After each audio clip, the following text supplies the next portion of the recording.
με πολύ χαρά συζητάμε πράγματα και το λέω έτσι γιατί, κύριε Κομνηνέ, καλησπέρα. Από τη μια μεριά δεν είναι ευχάριστο να συζητάς για τέτοια θέματα. Από την άλλη μεριά, όταν βλέπεις πρόοδο και καταλαβαίνεις ότι σε κάτι που όλοι κάποια στιγμή μπορεί να χρειαστούμε, και ο καρκίνος δυστυχώς χτυπάει τις πόρτες όλων μας, η επιστήμη προοδεύει. Έχουμε να συζητήσουμε για τον καρκίνο της ουροδόχου κίστης. Έτσι. Δώστε μας λίγο την εικόνα και τις εξελίξεις τις επιστημονικές. Καταρχάς, κύριε Βαγγελάτο, χαίρομαι πολύ που βρίσκομαι κοντά σας και συμμετέχω ενεργά στην προσπάθεια που καταβάλλετε προκειμένου να ενημερώσετε σωστά το τηλεοπτικό σας κοινό σε τόσο σοβαρά θέματα υγείας όπως ο καρκίνος του ουροδόχου κίστης. Είναι ένας καρκίνος ο οποίος είναι πολύ σημαντικός καρκίνος ο οποίος αλλάζει τη ζωή του ανθρώπου που έχει τον καρκίνο. Είναι ένας καρκίνος ο οποίος εκδηλώνεται κυρίως με ματουρίες ή συχνοουρία ή πόνο κατά την ούρηση και ο οποίος θέλει πολύ εξειδικευμένη αντιμετώπιση από μια ομάδα γιατρών, ομάδα ειδικοτήτων όπως είναι ουρολόγοι, οι ακτινοθεραπευτές, ογκολόγοι, ακτινολόγοι. Είναι πραγματικά ιδιαίτερο πράγμα γιατί σου αλλάζει τη ζωή, σου χαλάει την ποιότητα της ζωής και είναι και πολύ επικίνδυνο. Χαλάει την ποιότητα της ζωής γιατί δεν είναι μόνο να αφαιρέσουμε ένα όργανο που λέγεται ουροδόχος κίστη. Είναι πολύ σημαντικό να δούμε και τι γίνεται με την εκτροπή των ούρων. Δηλαδή, πώς θα φύγουν τα ούρα από το ανθρώπινο σώμα. Πώς κανείς θα έχει μια φυσιολογική ζωή μετά από την επέμβαση. Σωστά.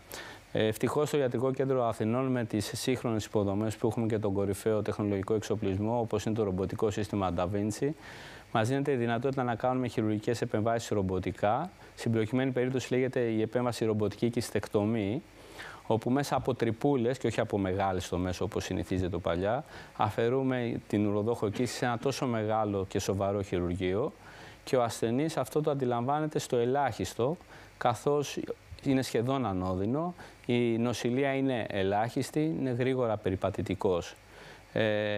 Επίσης με τη ρομποτική τεχνολογία έχουμε τη δυνατότητα να δημιουργούμε, να παίρνουμε ένα κομμάτι λεπτού εντέρου και να φτιάχνουμε μια νεοκίστη, μια καινούρια σχεδόν κίστη. Καταπληκτικό είναι αυτό. Έτσι, η οποία μπορεί αφενός είτε να μας διώξει ορθόδρομα τα ούρα, δηλαδή όπως ουρούσαμε και στο παρελθόν, είτε μπορούμε να πάρουμε πάλι ένα κομμάτι εντέρου, να δημιουργήσουμε έναν αγωγό και μέσω αυτού να εκτρέψουμε τα ούρα έξω από το ανθρώπινο σώμα. Όλα αυτά μέσα από τρυπούλες. Και αυτό είναι πολύ σημαντικό. Ναι, στα όρια του θαύματος μοιάζει όταν σκεφτεί κανείς τι μπορεί να ήξερε ότι γινόταν πριν από μια δεκαετία. Έτσι, δεν μιλάμε τώρα για πριν από πολύ καιρό. Βέβαια. Και τώρα εμείς προσδοκάμε σχεδόν σε κάθε ασθενή να προσφέρουμε, αν είναι δυνατόν, την ίαση από τον καρκίνο της ουροδόχου κίστεως, παράλληλα εξασφαλίζοντας το βέλτιστο ποιοτικό αποτέλεσμα της ζωής του. Αυτό είναι τόσο σημαντικό. Αντιλαμβάνομαι τώρα ότι προφανώς τέτοιες ρομποτικές επεμβάσεις μειώνουν πάρα πολύ και τα σφάλματα. Και σε μια περιοχή τόσο ευαίσθητη, τα σφάλματα ήταν πολύ συχνά στο παρελθόν. Ήταν πολύ συχνά, υπήρχε και μεγάλη συζήτηση, ειδικά και στον άνδρα, τι γίνεται με την ποιότητα της στήσης μετά από αυτές τις επεμβάσεις. Μέχρι πρότινος το ξεχνάγαμε. Πλέον, ρομποτικά πάλι έχουμε τη δυνατότητα να διατηρήσουμε πλήρως τα νεύρα της στήσης εφόσον η νόσος μας το επιτρέπει και η ποιότητα της ζωής να είναι εξίσου καλή όπως ήταν και πριν.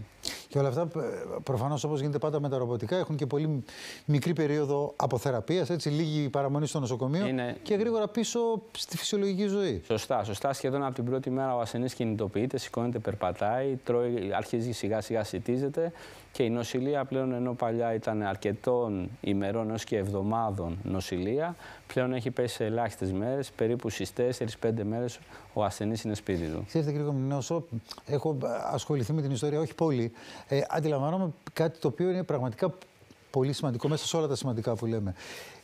Υπήρχαν καρκίνοι και στην ουροδόχο κίστη και σε άλλα σημεία που έλεγες πριν μερικά χρόνια δεν χειρουργείται. Δεν το αγγίζουμε, δεν μπορούμε να κάνουμε τίποτα. Ή έκανες ένα χειρουργείο απελπισίας λέγοντας ότι εντάξει, αφού είναι έτσι όπως είναι, πάμε μπάσκετ. Και τώρα οι ασθενείς γίνονται καλά και γυρνάνε στη ζωή τους τη φυσιολογική σε ένα μεγάλο ποσοστό. Όχι απόλυτο, αλλά σε μεγάλο ποσοστό. Είναι μια τεράστια πρόοδος αυτή. Νομίζω έχει προοδεύσει η ιατρική γιατί καταρχάς υπάρχει συνεργασία.